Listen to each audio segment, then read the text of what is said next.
الحمد لله نحمده ونستعينه ونستغفره ونؤمن به ونتوكل عليه ونعوذ بالله من شرور أنفسنا ومن سيئات أعمالنا من يهدي الله فلا مضل له ومن يضلل فلا هادي له وأشهد أن لا إله إلا الله وحده لا شريك له وأشهد أن محمدا عبده ورسوله أما بعد اللهم صل على محمد وعلى آل محمد كما صليت على إبراهيم وعلى آل إبراهيم إنك حميد مجيد اللهم بارك على محمد وعلى آل محمد كما باركت على إبراهيم وعلى آل إبراهيم إنك حميد مجيد ரப்பி ஷர்லி சதுரி வயசுலி அம்ரி வஹலுல் உக்தத்தும் மின் லிசானி வயஃப்கஹு கௌலி. அல்லாஹ்வுடைய பெரும் கருணையின் காரணமாக நாமெல்லாம் இங்கே ஒன்று குழுமி இருக்கிறோம்.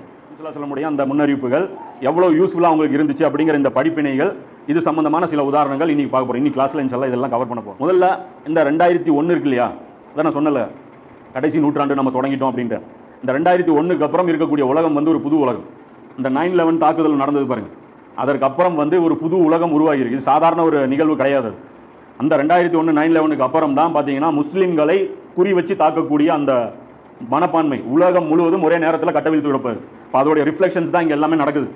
இங்கே நம்ம ஜெய் ஸ்ரீராம் கோஷமாக இருக்கட்டும், இங்கே வந்து என்ஆர்சி பிரச்சனையாக இருக்கட்டும், இதெல்லாம் வந்து ஒரு யூனிவர்சல் அஜெண்டாவுடைய ஒரு பகுதி தான் இது. இப்போ காஷ்மீரில் வந்து 370 பிரிவு நீக்கினது வந்து ஆர்எஸ்எஸ் உடைய நீண்ட கால அஜெண்டா. அது ஏன் இப்போ நிறைவேற்றினாங்க? இன்னும் சொல்ல போனால் மோடிக்கு வந்து விருப்பமே கிடையாது 370 வந்து